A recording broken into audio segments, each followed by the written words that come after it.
hoje nós temos aí nossa aula 2, tá?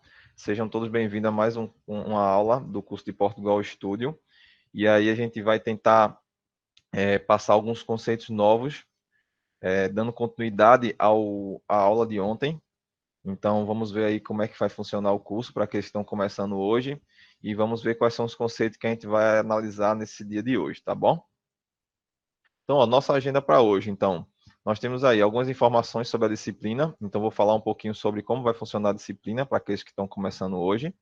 Vamos ver aí operadores, e aí vamos ver os três tipos de operadores que a gente pode trabalhar normalmente nas linguagens, que são os operadores aritméticos, os operadores relacionais e os operadores lógicos. Isso aqui a gente consegue trabalhar com esses conceitos em praticamente todas as linguagens, tá? Então, esse conceito é praticamente único. O que muda um pouquinho é a sintaxe, dependendo da linguagem, mas eu vou mostrar algumas diferenças para vocês, tá bom? Vamos ver um pouquinho sobre tabela verdade, que eu acho interessante para que vocês possam estar fazendo alguns testes, né? Quando vocês trabalharem aí com a questão dos operadores lógicos e relacionais, então ele facilita muito na hora de você fazer algumas verificações e depois saber se o valor retornado é X ou Y, né? No caso verdadeiro ou falso, né? Então, ela auxilia bastante nesse processo. E aí eu coloquei dois exercícios práticos lá, duas atividades que a gente vai fazer juntos, para que vocês comecem a visualizar como é que funciona, né, a utilização desses operadores. Não dá para ver um exercício prático com relacional e lógico, eu vou deixar para fazer o exercício prático utilizando os dois quando a gente for trabalhar as condicionais. Então, a gente vai ver dois exercícios práticos trabalhando com operadores aritméticos.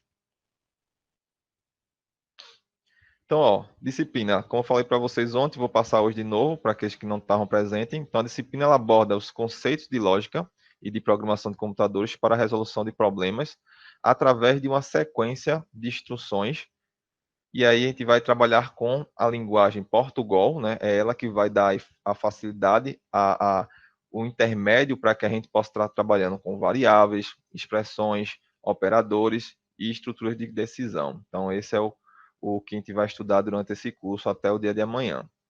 A ferramenta, a ideia é que a gente vai trabalhar com o Portugal, com a linguagem Portugal, o Portugal Studio, né? Alguns estão começando a se familiarizar agora, alguns gostaram bastante de utilizar ele, porque ele traz uma linguagem mais próxima das linguagens, né, que a gente trabalha. Ontem eu falei para vocês que ele foi desenvolvido em duas linguagens, que é o C e o PHP. São duas linguagens que são utilizadas até hoje, né? Estão bastante utilizadas até hoje. Diferente do Visual G, que normalmente algumas instituições trabalham, que utiliza aí o Pascal como base para a linguagem. Então, ela foge um pouquinho da estrutura básica da maioria das linguagens que são trabalhadas hoje, né? Que do Pascal só vem só o Delphi, né? Que tem a estrutura bem parecida. E o Delphi, como a gente sabe, é uma linguagem de código fechado, né? Ele não é gratuito, ele é pago, e aí dificulta um pouquinho na utilização nas empresas. As empresas preferem trabalhar com outras linguagens, como Java, o Python, entre outros, tá?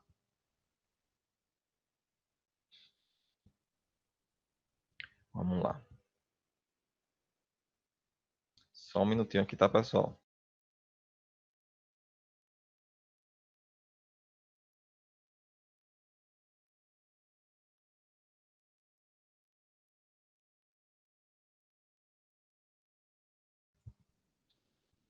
Pronto.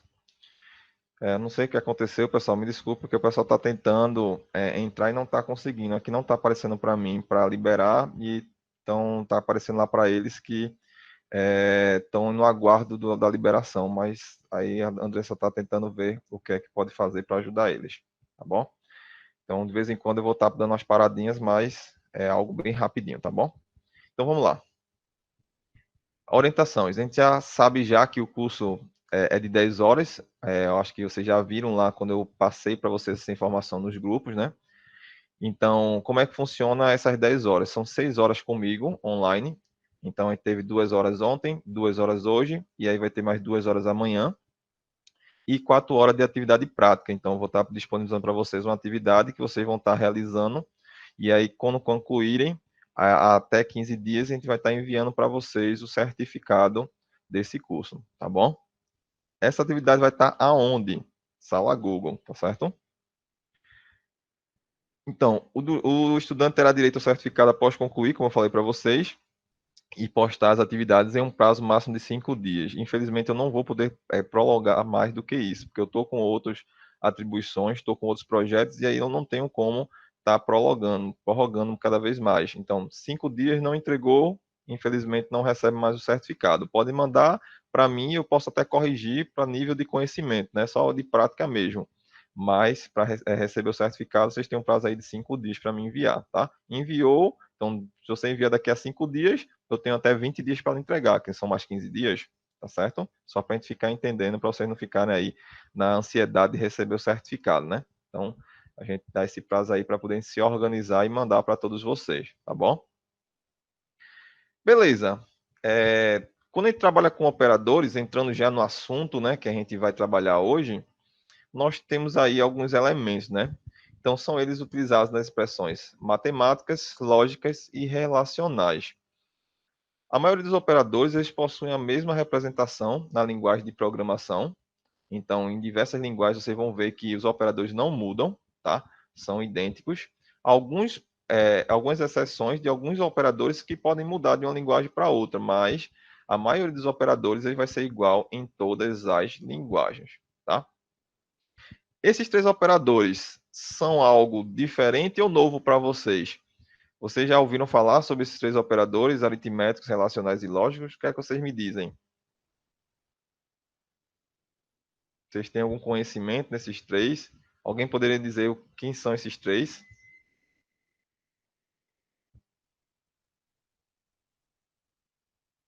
Deixei até meio que na cara aí para vocês, né? Eu acho que todo mundo já viu, alguns colocaram já que sim, né? Eu acho que todo mundo já viu esses operadores, né? Pode não ter visto todos, mas a maioria já viu, tá? E eu coloquei aí bem na cara para vocês eles, né? Então tem aí três formas geométricas, né? Um retângulo, um quadrado e uma circunferência com esses operadores, tá? Então, a gente viu isso aonde, Gibson? A gente viu isso aí quando a gente trabalhou lá na escola, quando a gente estudou lá na escola, na época de ensino médio, né? Até no finalzinho do fundamental, a gente trabalhou, no fundamental também, no início também, né? Que a gente trabalha com os operadores aritméticos. Então, nós já utilizamos ele bastante, né? Então, os operadores aritméticos relacionais. Pode ser que o lógico vocês não tinham visto ainda, né? Pode ser que seja algo novo, tá? Mas é algo também bastante usual quando a gente trabalha a questão de física, né? Então, nós temos a física elétrica, quando a gente trabalha com a parte digital, né? Circuitos digitais. Então, a gente trabalha também um pouquinho sobre operadores relógicos, né? Então, a gente pode ter visto também outros ambientes, né? Em outros cursos, mas a gente já deve ter visto aí em algum local, né? Ou ouvido falar quando a gente for estudar em concurso, né? Para concurso a gente usa muitos operadores lógicos, né? Operadores lógicos para poder trabalhar a questão de raciocínio lógico para concurso, né? Então trabalha bastante aí esses operadores, tá bom? Então, ó, temos aí os três operadores, aritméticos, relacionais e lógica. A gente vai trabalhar aí, se tiver alguma dúvida, porque eu sei que alguns têm um pouco de dificuldade quando trabalha somente os relacionais e os lógicos, então se tiver alguma dúvida, podem falar, tá? E aí a gente para e a gente tenta tirar as dúvidas que tiver, tá bom? Então, ó, operadores aritméticos. Chamam de operadores aritméticos o conjunto de símbolos que representam operações básicas da matemática. Então, como eu falei para vocês, vocês já viram isso lá na matemática, já viu isso no ensino médio, já viu isso no ensino fundamental, né? Vocês trabalharam com isso. Pode ser que a simbologia utilizada seja diferente, tá? Mas a maioria aí, a simbologia é igual. Então, nós temos aí o operador para soma, que é o sinal de mais, é o mesmo que a gente via lá na matemática, né, na época da escola. Temos aí a subtração, que é o sinal de menos. Então, perceba que eu coloquei para vocês três linguagens, né? Portugal, o C e o Java. Perceba que nos três, ó, é igual, tá? É o mesmo operador. Eu trabalho com o mesmo símbolo, né? Então, não muda. É igual em praticamente todas as linguagens, tá? Vocês vão ver que isso aqui é padrão. Esse show aí, João, você nunca viu, né, João? Vou comentar daqui a pouco, posso dar uma comentada. Eu não coloquei ele, né, para a gente conversar sobre ele, porque não é tão usual, mas existe o show, né? existe o NAND, existem vários operadores que a gente pode trabalhar, mas que não é muito usual. Tá? Vou falar já já sobre ele, tá bom? Me lembre caso eu esqueça. Então, ó, sinal de soma, né? É o sinal de mais. Sinal de subtração é o sinal de menos. O que muda é na multiplicação, que lá na época da escola a gente utilizava um X, né? E depois o professor, para confundir a gente, colocou lá um ponto, né? E aí, para confundir mais ainda, ele disse que quando a gente tem dois valores que a gente desconhece, a gente pode colocar um ao lado do outro que tem uma multiplicação ali dentro, né? Quando a gente coloca lá x, y, um ao lado do outro, está dizendo que x está multiplicando com y. Vê que loucura, né? Então, o computador não identifica dessa forma, ele identifica com a simbologia que a gente está colocando aí. Então, se a gente quisesse multiplicar x com y, era x asterisco y, tá? E aí o computador identificaria isso.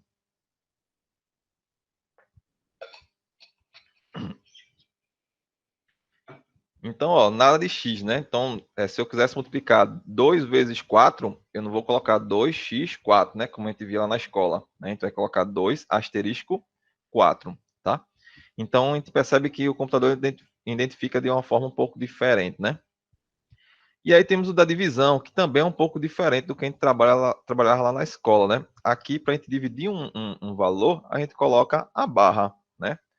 Então, quero dividir 5 por 2. Então, 5 barra 2. Então, a gente vai dividir. Ah, Gibson, mas eu já vi barra sendo utilizada em outras coisas também. Tipo, vou comentar um documento, barra, barra, né? Mas aí são duas barras juntas. Aqui é uma única barra, né? Então, aqui é para divisão de valores, tá bom? E aí nós temos o outro que é para resto da divisão, que serve para que quando eu quiser saber o que é que sobra naquela divisão. Como no exemplo que eu dei agora, 5 dividido por 2. 5 dividido por 2, se a gente for pegar o valor inteiro, é 2, né? Porque 2 vezes 2, 4, e o resto, 1. Então, esse símbolo aí de porcentagem, ele vai indicar para mim quanto é que sobra na divisão, né? Então, ele vai me dar para mim, não é o resultado da divisão, e sim o valor que sobra, que é o que a gente chama de resto da divisão, né? Em alguma literatura chama de módulo, né? Módulo, né? Então, vocês vão ver também em alguns locais, algumas linguagens, tendo lá a simbologia, em vez da simbologia de porcentagem, tem lá a palavra mod, né? M-O-D, né? Vocês vão ter também essa forma de utilizar o resto da divisão. Mas você pode perguntar, Gibson, e para que danado eu quero saber o resto da divisão? Vamos dar um exemplo? Vamos imaginar aí que eu queira saber se o número é par. E aí, como é que o computador vai saber que o número é par? Eu posso perguntar a ele, computador, esse número aqui é par? Ele não vai saber. Eu tenho que fazer o passo a passo, lembra que a gente falou ontem?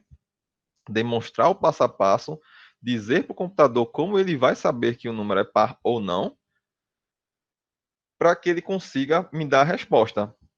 Né? O Eduardo colocou aí, se o resto for igual a zero, isso. Então, o número é par se eu dividir aquele número por 2 e o resto da divisão for zero. Se for diferente de zero, eu sei que ele é um número ímpar. Então, se eu perguntar assim para o computador, 5 é par, ele vai fazer o quê? Ele vai pegar o 5 e aí vai colocar 5 porcentagem 2 e aí se o resultado desse cálculo der zero, aí ele vai dizer, opa, isso aí é um número par. E se não der zero, ele vai dizer, opa, então é um número ímpar. Então, quando ele fizer o cálculo, vai pegar o 5, vai dividir por 2 e vai ver, opa, o resto é 1. Então, se o resto é 1, eu sei que o número é ímpar, porque foi diferente de zero. Então, ele só é par se o resto da divisão por 2 for zero, como o Eduardo aí já colocou para a gente. Tranquilo? Dúvidas até aí, pessoal? Tá tranquilo? Tranquilinho. Então, vamos lá. Dar continuidade aqui.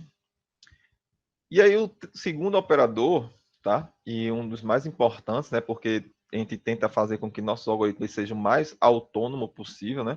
Então, eles sejam mais automático, que ele faça todas as verificações para a gente.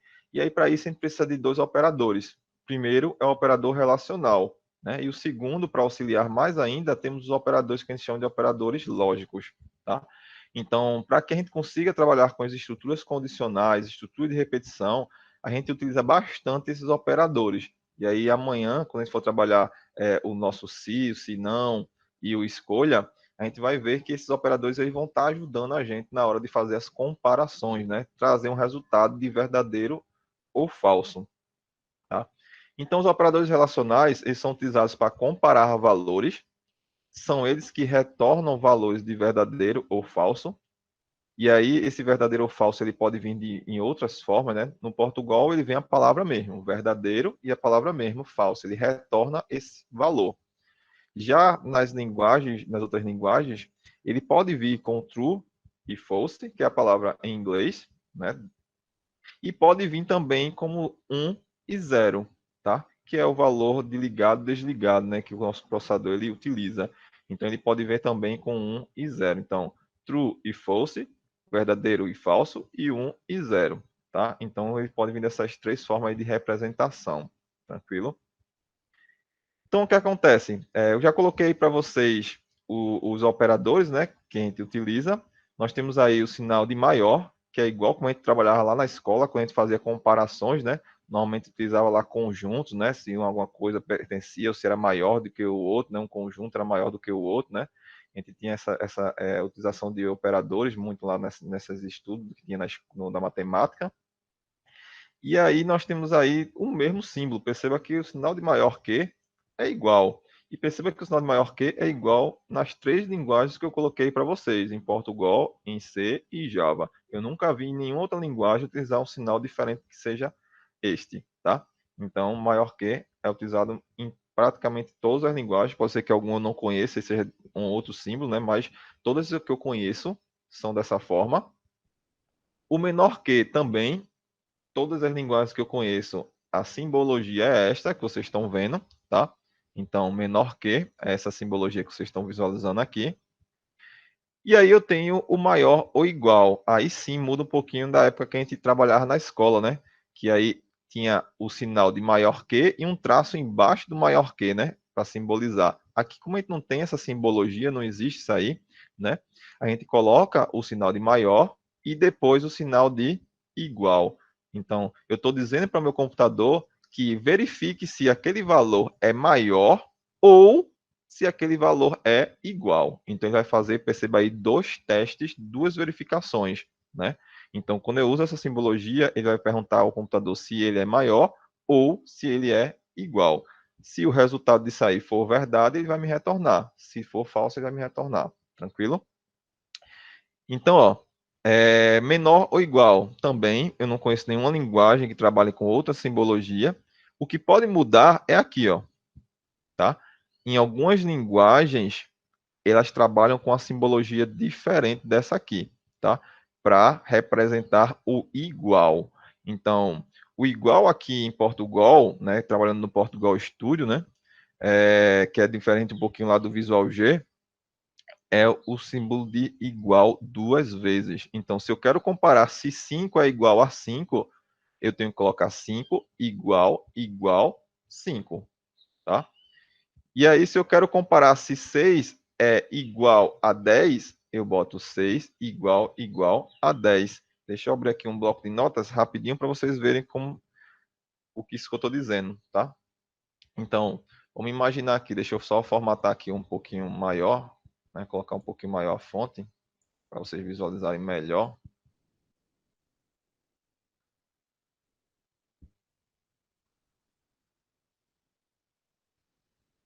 Então, ó, vamos imaginar que eu faça isso, 5 igual, igual a 6. O que é que o meu computador ele vai me retornar? Ele me retorna o valor lógico. Tá? Ele vai dizer, opa, isso aí é falso, né? Quando é que ele vai me retornar que isso é verdadeiro? Quando isso for verdade, como o próprio nome já diz. Então, 5 é igual a 5, aí ele vai dizer, opa, 5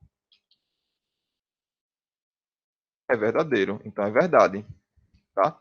Então, ele vai me retornar esses valores lógicos. Então, quando eu faço uma pergunta desse tipo para o meu computador, ele sabe comparar, ele sabe fazer as verificações, e aí vai me retornar um valor de verdadeiro ou falso, tá bom? Em algumas linguagens, tá? Ele trabalha só com um único igual, tá? Mas aí são raras exceções. Eu acho que 10%, no máximo 20% das linguagens trabalham dessa forma, tá? A maioria das linguagens trabalha com dois iguais. Por quê? Vamos dar um exemplo? Aqui no Portugal, quando eu trabalho com um igual, é quando eu quero atribuir um valor. Como assim? Lembra que a gente viu ontem as variáveis? Vamos imaginar que eu criei uma variável chamada número, tá? E aí eu quero atribuir a número o valor 8, tá? Então, é dessa forma aqui que eu digo, beleza, guarde lá em número o valor de 8. Então, perceba que o igual aqui ele não está comparando o que tem em número com 8. Se eu quisesse comparar o que tem em número com 8, eu colocaria dois iguais. Então, ele compararia o que tem dentro da variável com o número 8, tá bom? Isso então quer dizer que eu posso comparar duas variáveis? Posso. Vamos imaginar que eu tivesse aqui, ó, número 1 e aqui uma outra variável que eu vou atribuir, né, chamado número 2. Tranquilo? Então, eu tenho duas variáveis, uma que eu criei, que eu chamei de número 1, e uma segunda variável que eu chamei de número 2. Perceba que eu atribuí à primeira variável o valor de 8. Na segunda variável, eu coloquei o valor de 10. E aí eu posso fazer isso, ó. Número 1 é menor do que número 2. Eu posso fazer isso, Gibson? Pode. E aí, qual o resultado que o meu computador daria para mim? Ele diria que isso aí é verdadeiro ou falso? E aí, o que é que vocês acham? True, que é verdade, né? Então isso é verdade, tá? Por quê? Número 1 é 8 e número 2 é 10. Então, 8 é menor do que 10? É verdade. Então, é isso que o meu computador faz. Ele faz essas comparações, essas verificações e me retorna aí o valor de verdadeiro ou falso, né? Que aí, como o Eduardo colocou, true ou false, né? Do mesmo jeito aí, tá bom? Como a gente está trabalhando com português, né? O Portugal, ele vai trazer aí essa palavra em português. E aí nós temos aí o diferente. O diferente, perceba que é com um sinal que a gente chama de negação, tá? A exclamação, na maioria das linguagens, ela vai negar algo. Então, se eu nego o igual, vamos no raciocínio, né? Vamos pensar aí. Então, se eu nego o igual, eu estou dizendo que aquilo ali é diferente, tá? Então, a negação do igual, então, exclamação igual, vai me dar o resultado de diferente. Então, se eu quiser saber se 5 é diferente de 6, né? Eu vou colocar 5 exclamação igual, 6. E aí o meu computador ele vai dizer, ó, beleza, isso é verdade, 5 é diferente de 6. Tranquilo? Algumas linguagens, né? E aí, como eu digo, em algumas raras exceções, ele trabalha com o diferente dessa forma. Então, 5 é diferente de 6 na nossa linguagem, seria.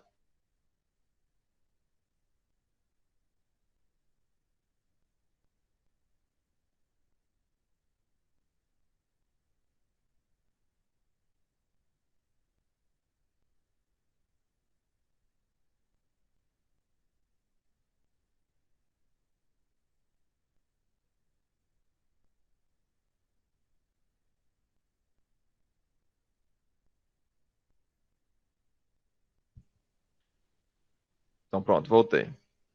Então, ó, vocês vão ver que em algumas linguagens é porque eu apertei o Shift, e o Shift tá, ele tira o som. Foi mal, pessoal, me desculpem.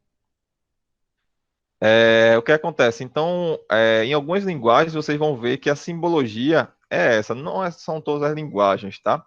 São raras as linguagens, então acho que eu diria e chutaria aí um valor de entre 10 a 20% das linguagens que devem usar isso aí, né, no máximo, que utiliza essa simbologia aqui, tá? Que vai dar o mesmo resultado que esse. Que resultado? Ele vai dizer que isso aqui é verdade.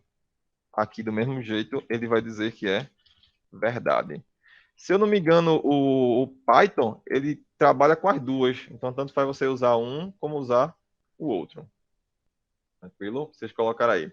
No caso, o igual corresponde ao. Isso, essa simbologia aí do Visual G. Isso. Lá, aqui no Portugal Studio, a gente trabalha como na maioria das linguagens. Se eu quisesse mandar lá número, né? Eu poderia dizer que número recebe 6. Lá no Visual G, vocês fazem isso. Num, 6, né? Ou num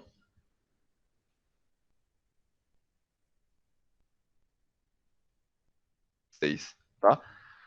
nós temos aí, em algumas linguagens, essas outras duas representações também de atribuição. Tranquilo? Quem tiver aí utilizando o Visual G para fazer os testes, né, fazer aí as operações, para poder testar o que eu estou passando, tá? Pode usar essas duas simbologias que vai funcionar. Então, esses dois aqui é para atribuição. Tranquilo? Eu gosto do Portugal Studio porque ele utiliza a simbologia que é utilizada na maioria das linguagens. Se eu hoje for começar a trabalhar com Java, eu vou utilizar qual dessas duas? Nenhuma das duas. Você vai utilizar essa aqui, tá? Se eu for trabalhar com C, eu vou trabalhar com qual dessas duas? Nenhuma das duas, eu vou trabalhar com essa daqui.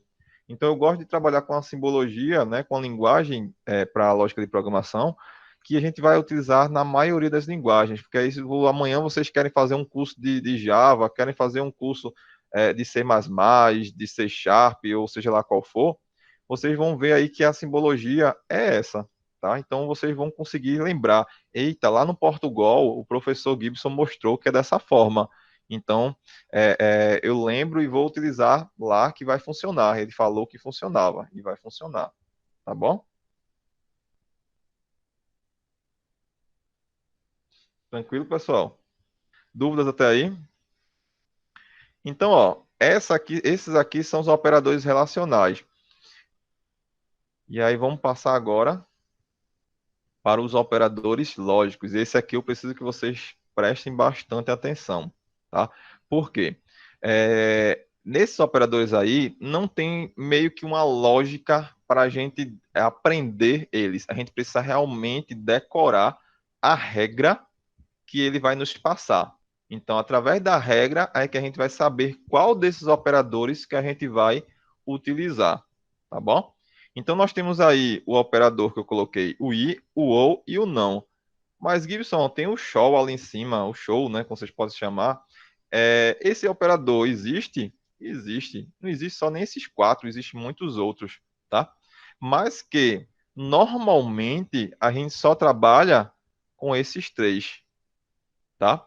E eu diria que nesses dois aqui a gente trabalha com praticamente 90% dos nossos algoritmos e esse aqui apenas com 10%.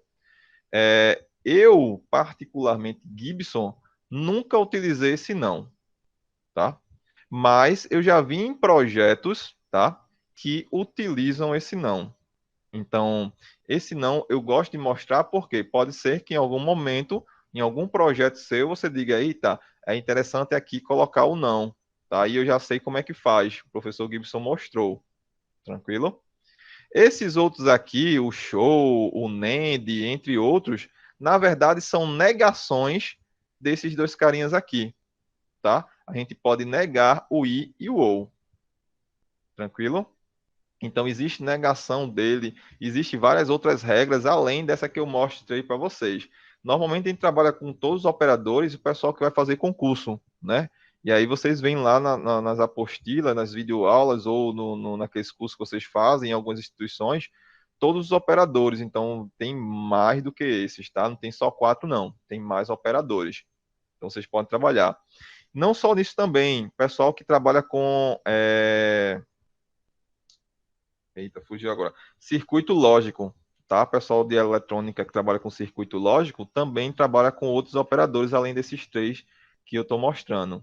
Aqui eu coloco só os três porque na programação são os três principais que a gente utiliza. Então, não adianta estar mostrando um N operadores lógicos que vocês não vão trabalhar com eles, tá bom? Então, eu coloco esses três porque são os três principais, ok? Então, ó, também são utilizados para comparar valores.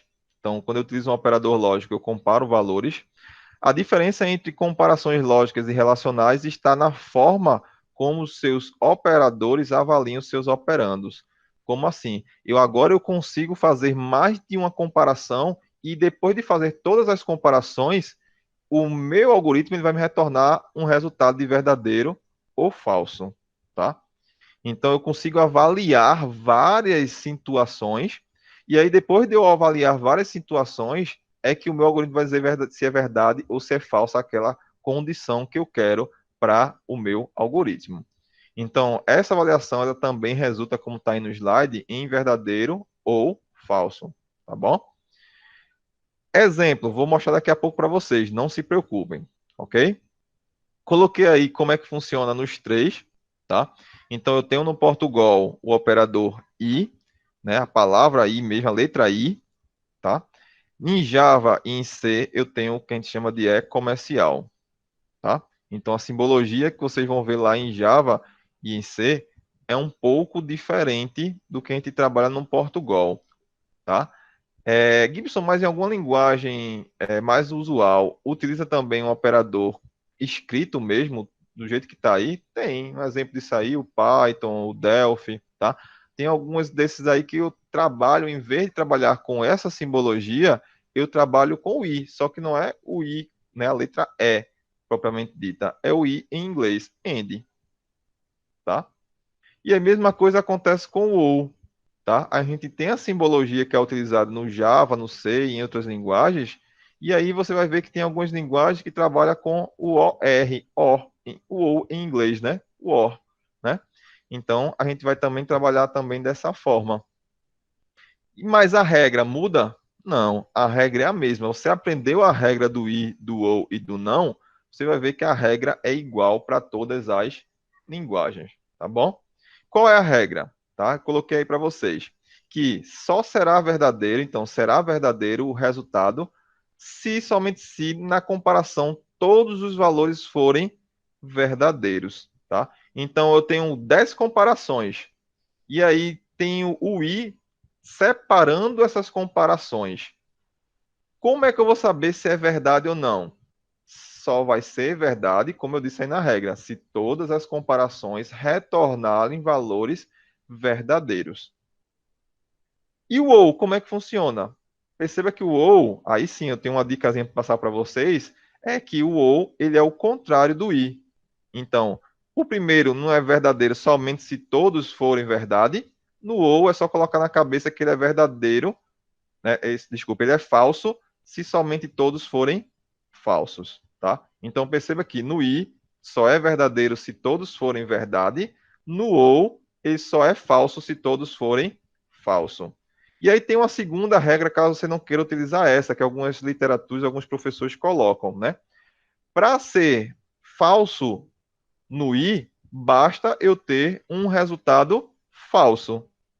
E aí ele diz que o ou, para ser verdadeiro, basta eu ter um resultado, uma comparação verdadeira. Perceba que continua sendo o inverso, né? Nas duas regras que eu disse, ele continua sendo o inverso. Então, no i, para ser falso, basta eu ter um resultado falso. Veja agora que o ou é o contrário. Para ser verdadeiro, então, não é mais falso, agora é verdadeiro, né? Então, para ser verdadeiro, basta eu ter uma comparação verdadeira, que é como o João Alberto colocou, pelo menos um ser verdadeiro, tá bom? Então, no i, eu preciso que pelo menos um seja falso para que o meu resultado seja falso, e no ou, eu preciso que pelo menos um seja verdadeiro para ter o resultado verdadeiro.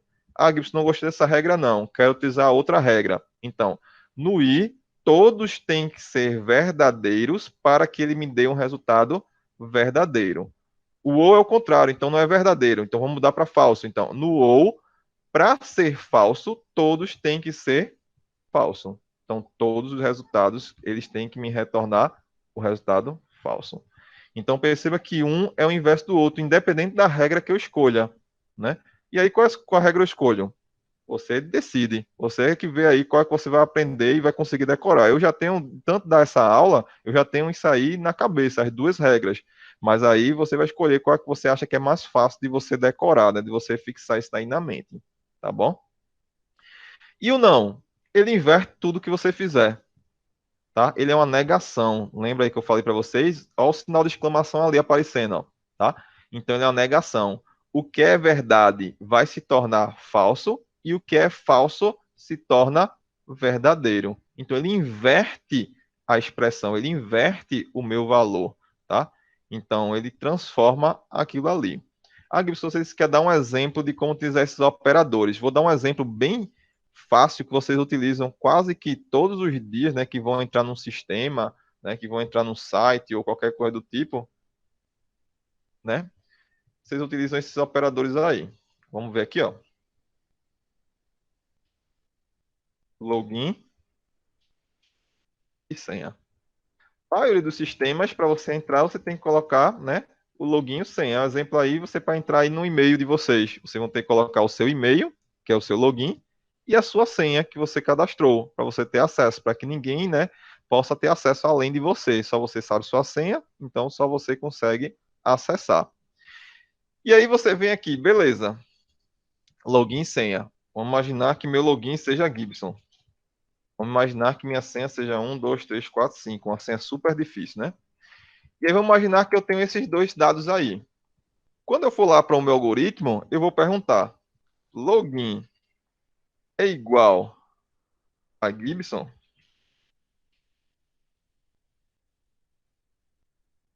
E aí eu preciso perguntar também no meu algoritmo: senha é igual a 1, 2, 3, 4, 5? Se os dois forem verdade, eu consigo ter acesso ao meu sistema. Mas se um desses aí for falso, ele vai dizer: opa, login ou senha inválido, tá?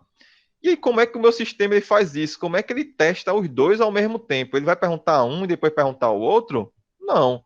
Eu não preciso que os dois sejam verdadeiros. Qual dos dois operadores que eu tenho aí, o i e o ou, que eu vou ter um resultado verdadeiro somente quando todos os testes forem verdade? E aí, é o i ou o? Ou?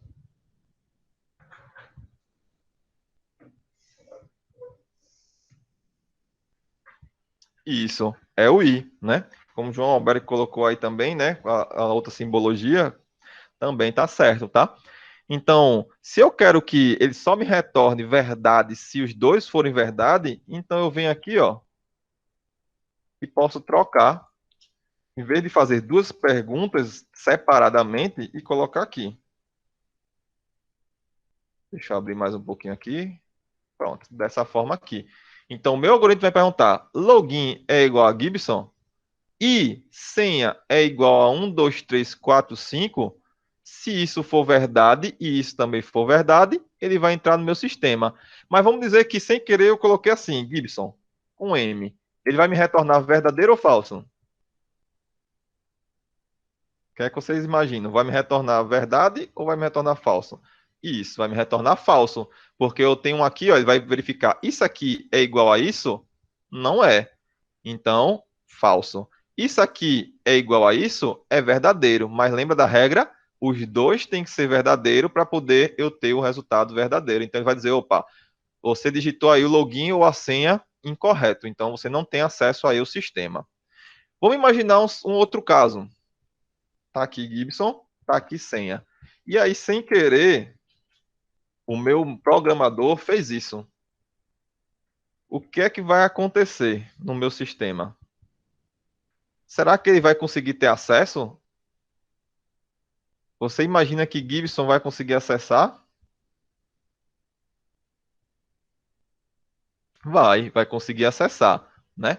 Colocou aqui a senha, colocou aqui o login correto, os dois são verdadeiros, o resultado vai ser verdadeiro. Se eu fizer isso, meu amigo lá vai conseguir acessar?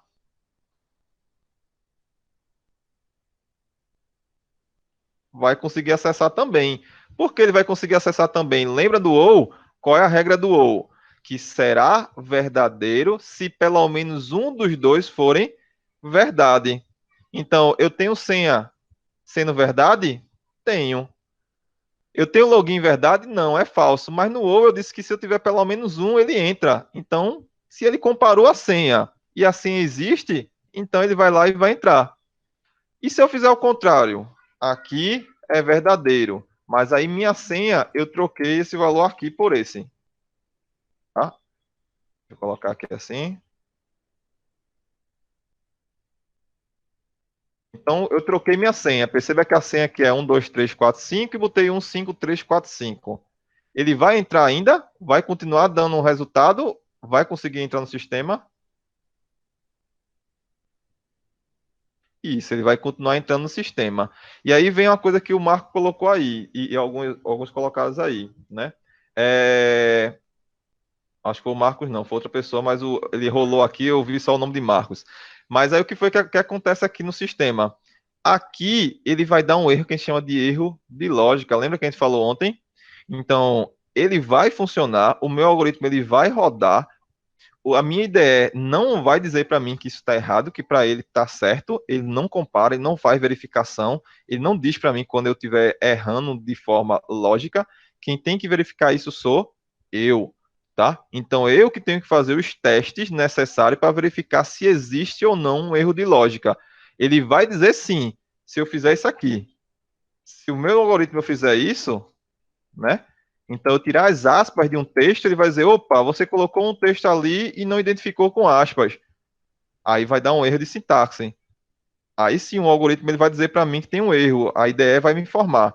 Mas, tirando isso, erro de sintaxe, erro de lógica, o meu algoritmo ele não identifica. Quem tem que identificar isso é você, tá? Você que vai ser programador, você que é programador, você que tem que dizer, eita, usei o operador ou, não é para usar o ou, porque senão de qualquer forma que o cara botar, ele vai entrar.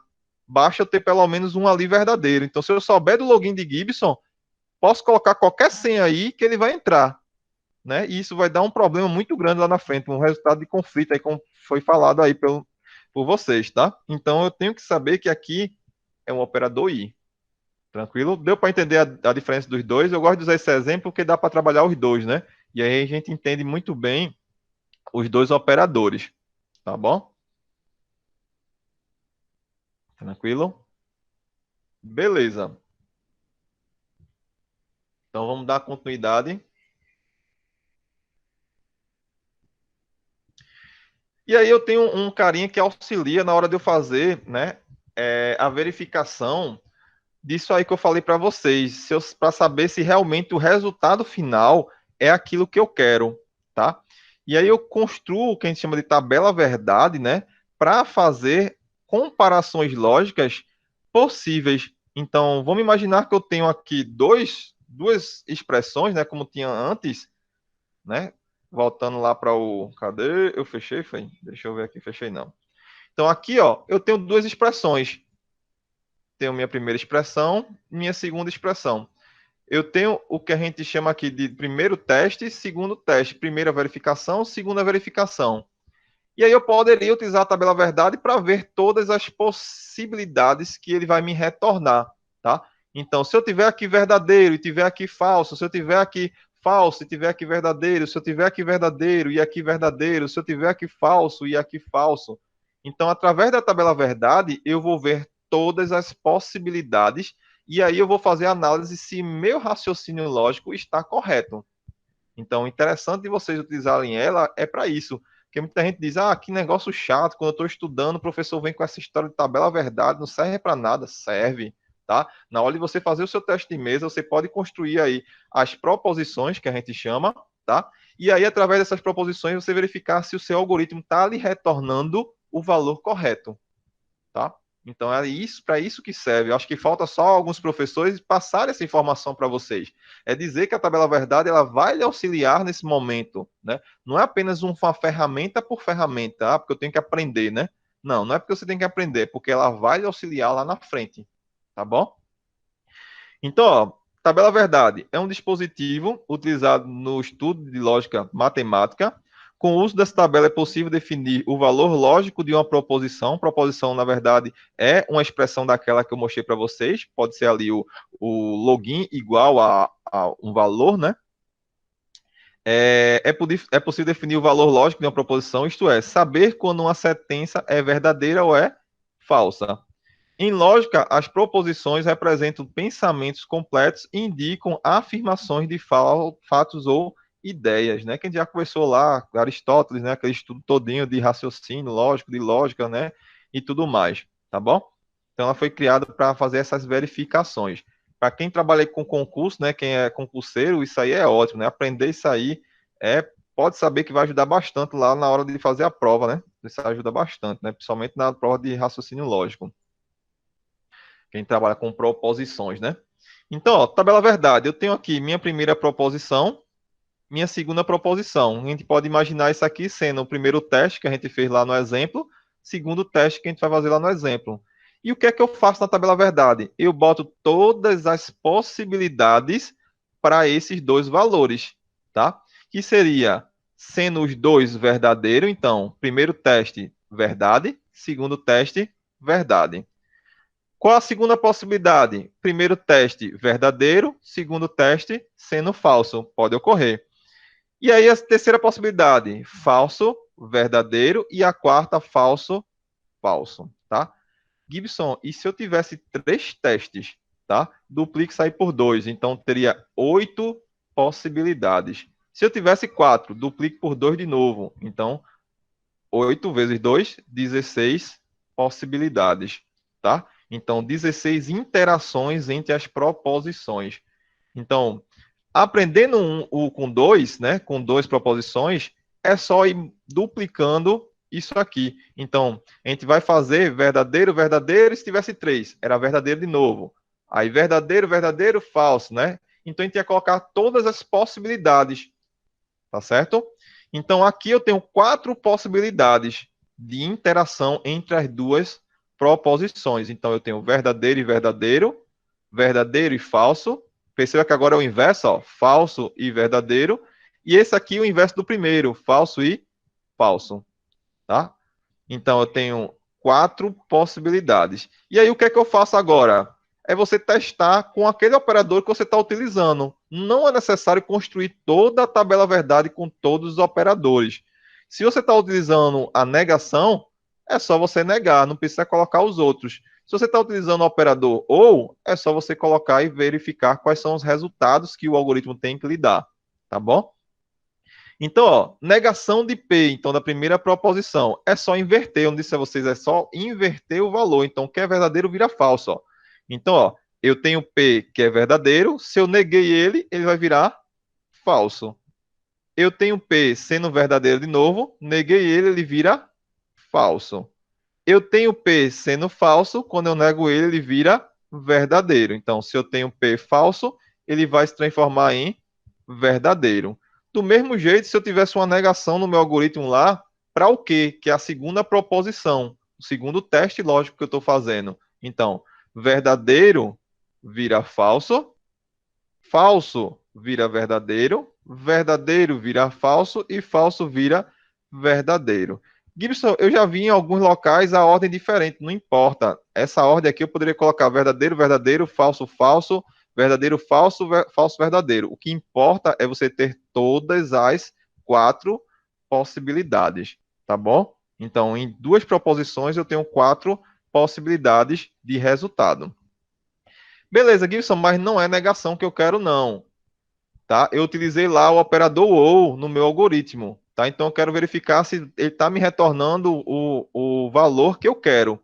Então, pode colocar lá e fazer as verificações de acordo com aquela lógica que eu passei para vocês, né?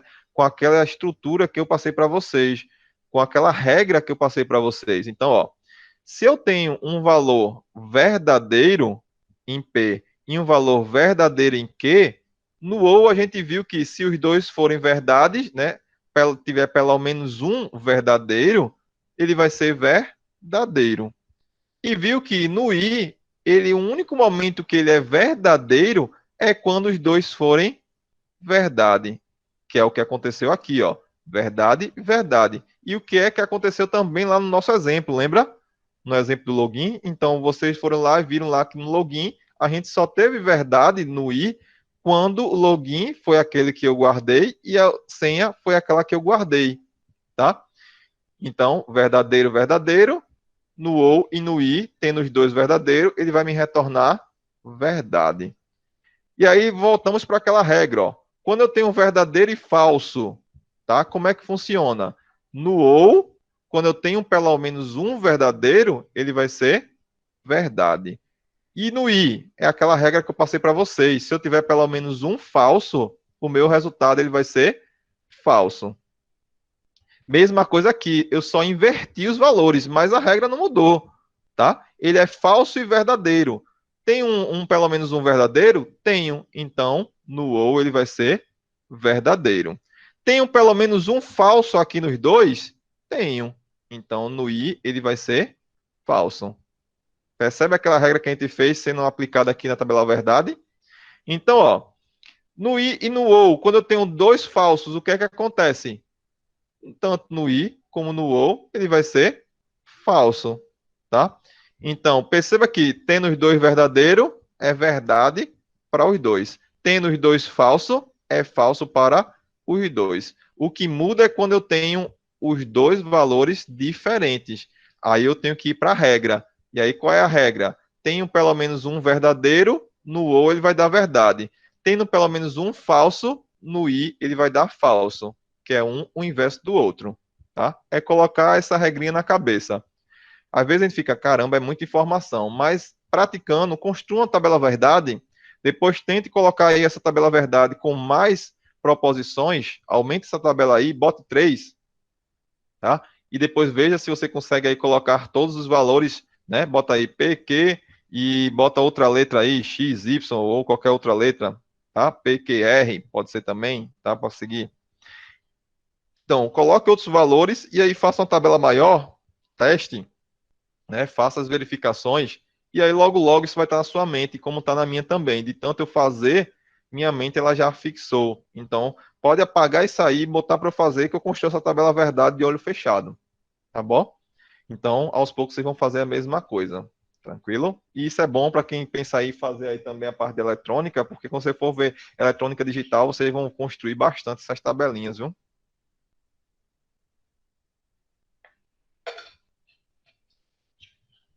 E em lógica também, né? Quando for trabalhar programação, tá bom? Vamos lá, dando continuidade, acho que ninguém ficou com dúvida, né? Tranquilo. Se tiver dúvida é só falar.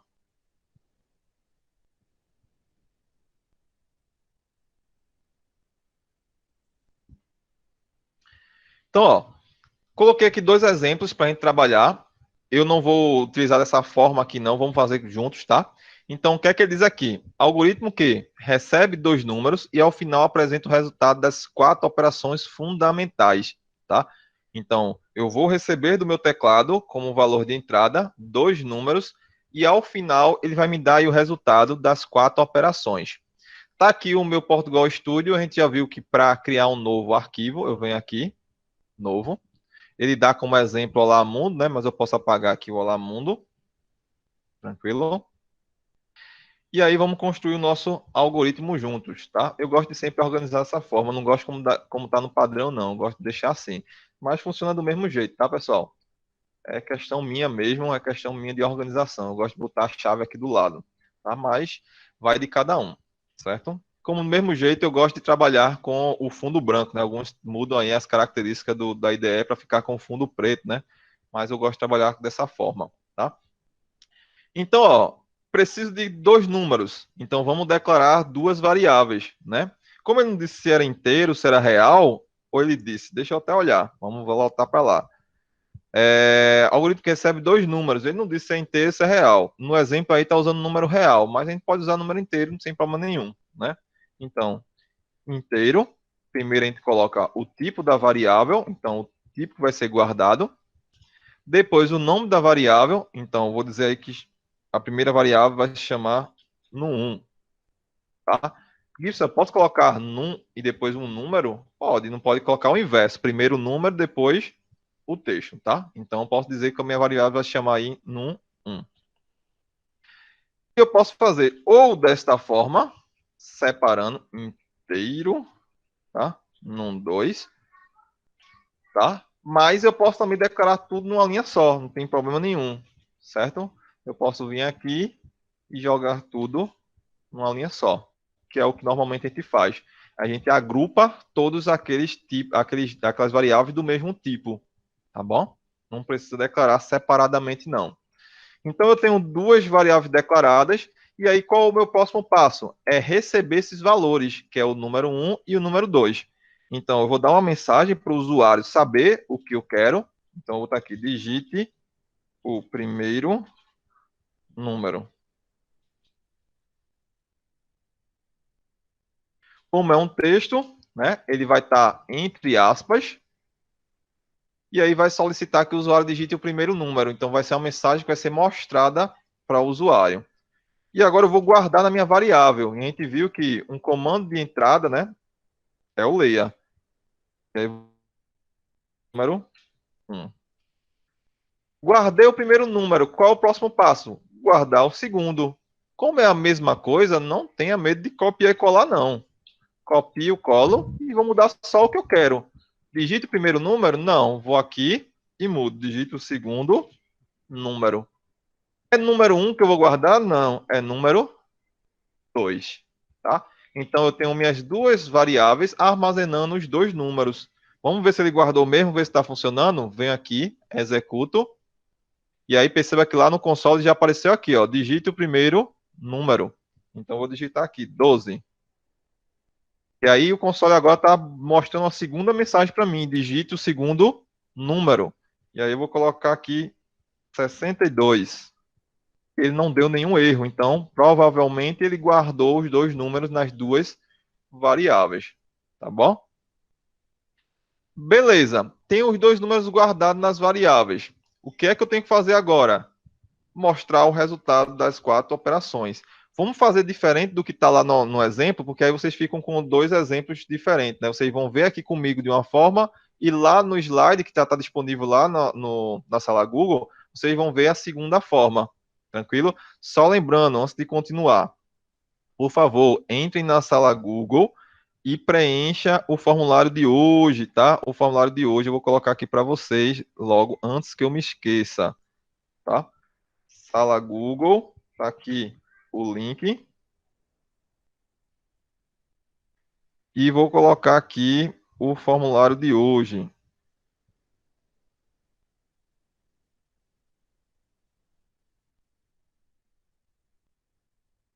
Tá para ver as dúvidas de vocês, tá? Vamos lá. João Branco colocou aqui. Desculpa, professor, perdi 5 minutos da aula, precisei me ausentar. Só uma dúvida, o símbolo exclamação não corresponde a uma negação lógica normal. Isso, é uma negação lógica, tá? Quando você quiser negar um valor. Então, se eu quiser dizer que eu não quero que dê verdadeiro, eu posso negar aquele resultado. Então, ele vai virar falso. Se eu não quero que seja falso, eu posso negar ele e ele vai se tornar verdadeiro. Tá bom? Então, quando eu quero um resultado diferente daquilo que o meu algoritmo está me retornando. João Abreu colocou, os comandos escreva, mesma linha, escreval, pular linha, são válidos no Portugal Studio? Não.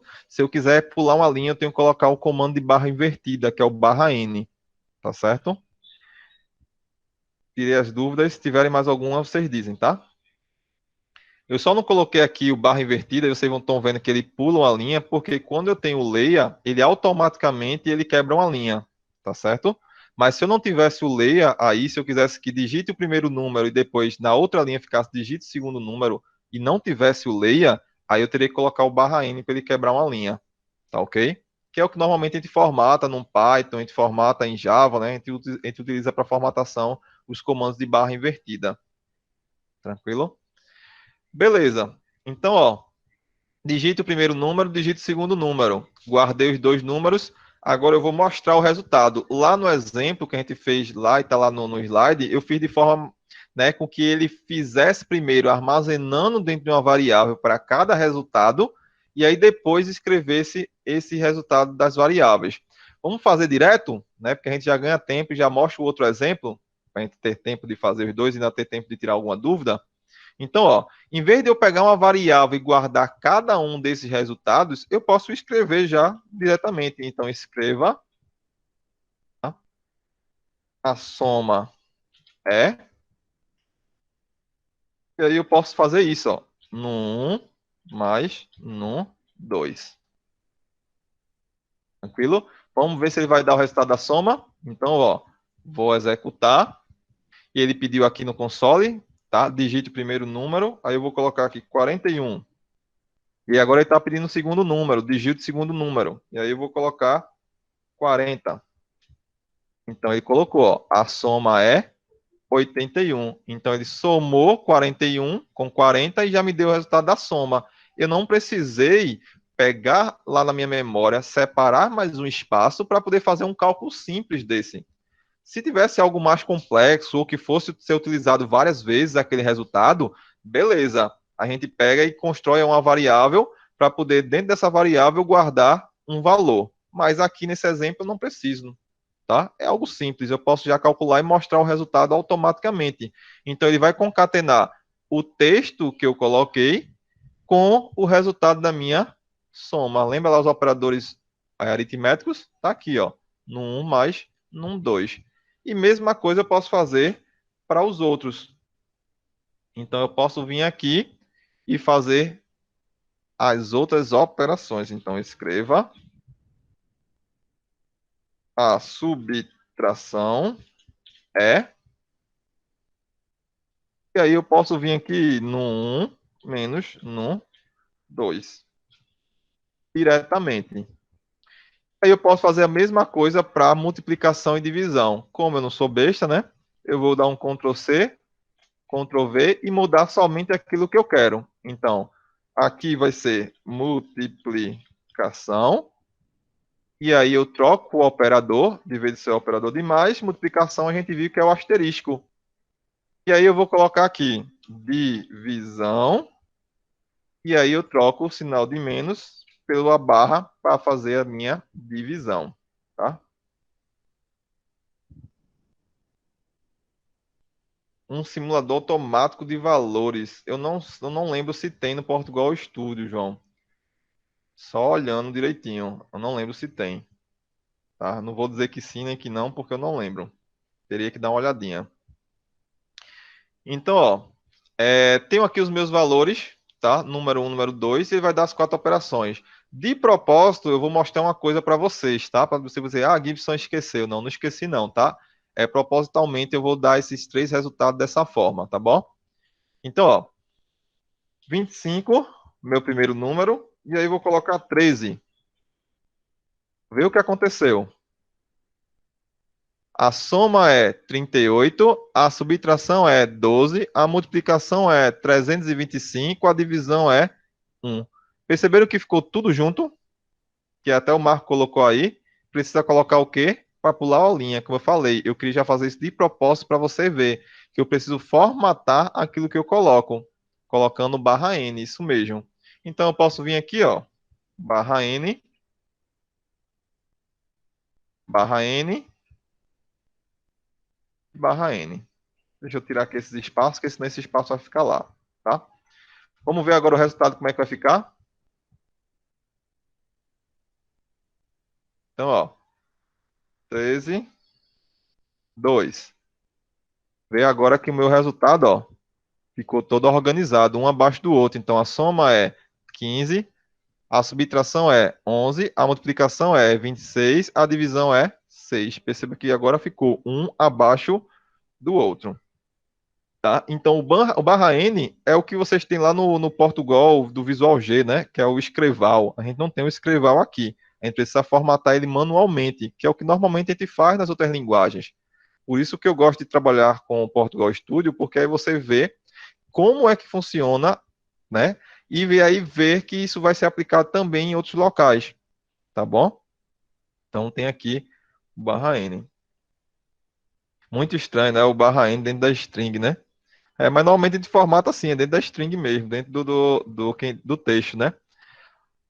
Gibson, se eu tivesse colocado em outra posição, ele ia quebrar dependendo da posição. Aqui eu estou escrevendo o texto, aí depois ele quebra a linha, escreve o próximo texto, quebra a linha, escreve o próximo texto, quebra a linha e escreve o próximo texto. Tá bom?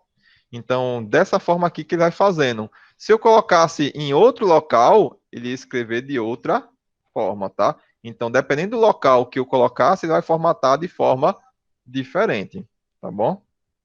Se colocar no final da sintaxe, vamos ver como é que fica? Vou remover daqui e vou colocar aqui. Aqui que você está dizendo? Seria isso? No final da linha. Aí no final da linha eu teria que fazer isso, ó. Teria que colocar uma vírgula para concatenar mais um valor. Tranquilo? É isso que você quer dizer, né?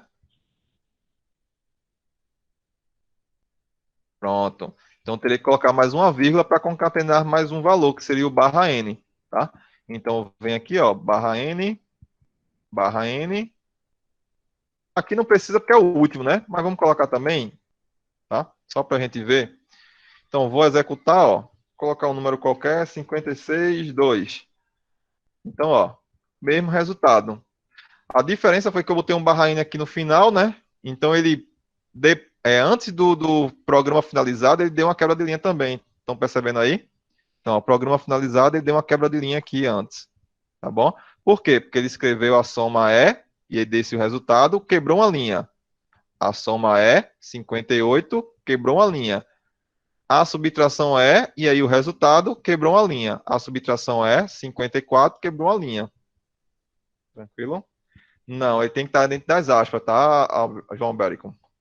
Tem que estar dentro das aspas, porque ele é um comando de formatação de texto, então ele tem que estar dentro dos caracteres, junto com os strings, né? Então tem que estar dentro das aspas. Se eu tirar aqui, ó, deixa eu mostrar a vocês o que é que acontece.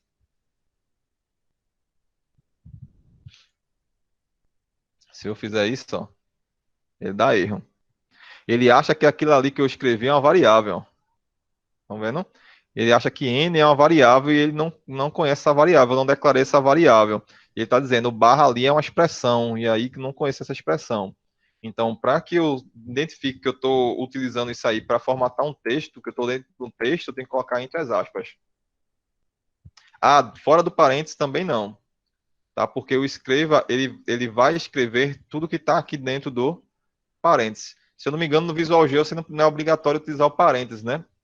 Mas aqui é, tá?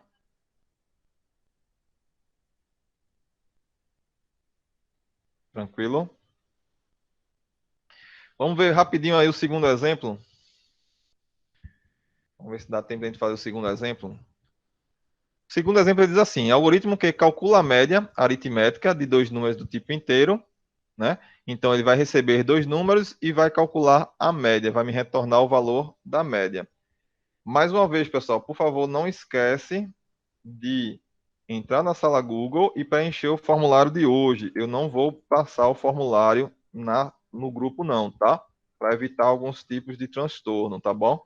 Então, quem está aí online, por favor, não esquece de entrar na sala Google. Quem já está na sala Google, tudo bem, não tem problema, tá? E o formulário de hoje, tá? Para a gente registrar aí a aula de hoje, tá ok? Então, ó, recebe dois números e aí média aritmética. Vamos lá.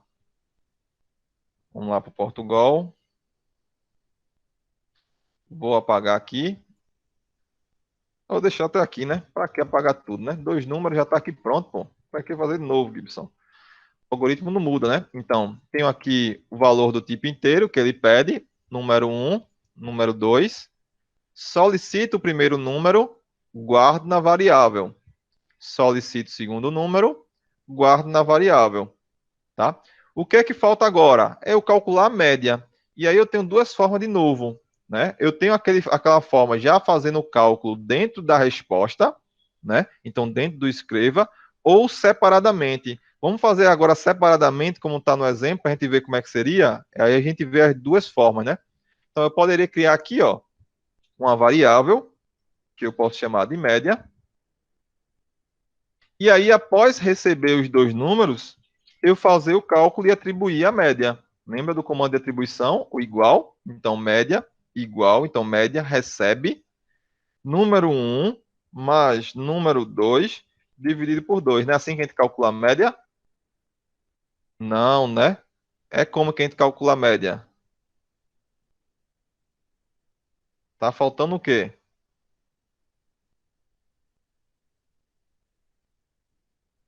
E isso está faltando parênteses.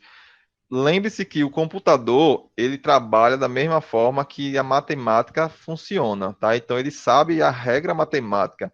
Se eu fizer isso aqui do jeito que está aqui, ó, número um mais número 2 dividido por 2, ele primeiro vai dividir número 2 por 2 para depois somar com o número um. E aí vai me dar um resultado errado. E como é que eu faço, Gibson, para primeiro somar os números e só depois dividir por 2? Coloco dentro do parênteses, como a gente faz lá na matemática. Então, eu pego, ó, e separo. Então, primeiro que calcule a soma para só depois dividir por 2. Tranquilo? Aí sim, ele vai me dar o resultado da minha média. Beleza, guardei o resultado. Agora é só escrever, ó. Escreva.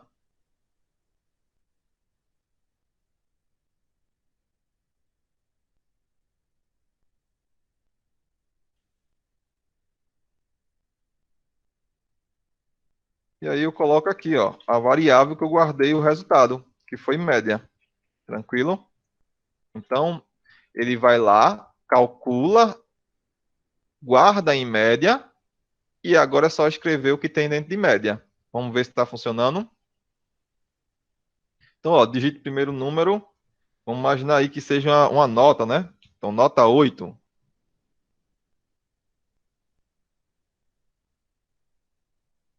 E aí vamos imaginar que eu tirei depois uma nota 6. Então, o resultado da média dos números é 7, tá? E aí vocês colocaram aí na pergunta, tem como eu colocar aí um comentário, como tem lá no Visual G? Tem, tá? Se eu quiser comentar um algoritmo, até eu coloquei lá um comentário no exemplo, eu posso colocar o barra barra. Eu poderia dizer aqui, barra barra, algoritmo que recebe dois números e calcula a média deles. Poderia dizer aqui, barra barra, armazena, não, cria variáveis do tipo inteiro sendo declaradas, tá? Que é isso que eu estou fazendo. Eu instruindo para quem estiver olhando o meu algoritmo, para quem tiver acesso ao meu algoritmo, o que é que está acontecendo no meu algoritmo. Eu poderia dizer aqui, ó, aqui está calculando a média, então cálculo da média, tá? Então eu posso passar várias instruções, instruções essas que não vão ser executadas pelo algoritmo, tá? Que vão servir apenas de referência para quem vai visualizar o meu algoritmo. Então ele facilita, né, nas instruções. Imagine que eu tenho aí um algoritmo muito complexo, que aí vou ter uma equipe de 3, 4, 5 programadores.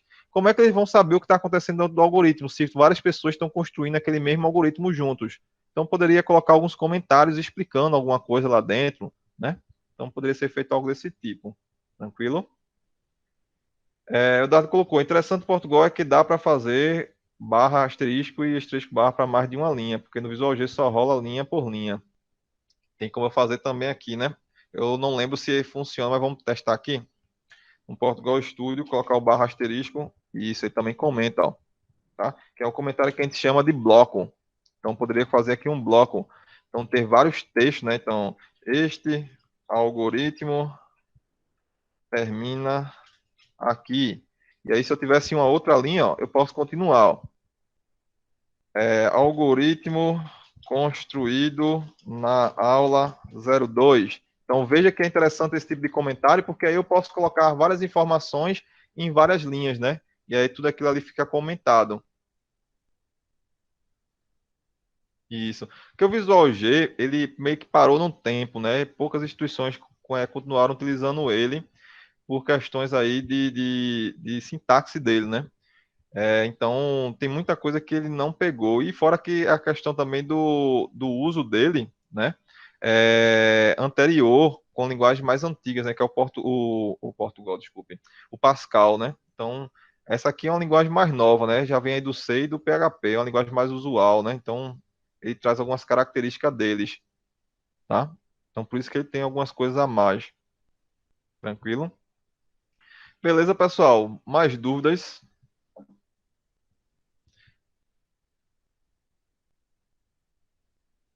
Tranquilo, pessoal. Só não esquece de preencher o formulário, tá? Eu vou dar mais alguns 15 minutinhos, se alguém tiver mais alguma dúvida. Se não, agradeço a presença de todos novamente, tá? Fiquem com Deus e até a aula de amanhã. Não esquece de ir lá e entrar na sala Google e preencher o formulário, tá? Por favor.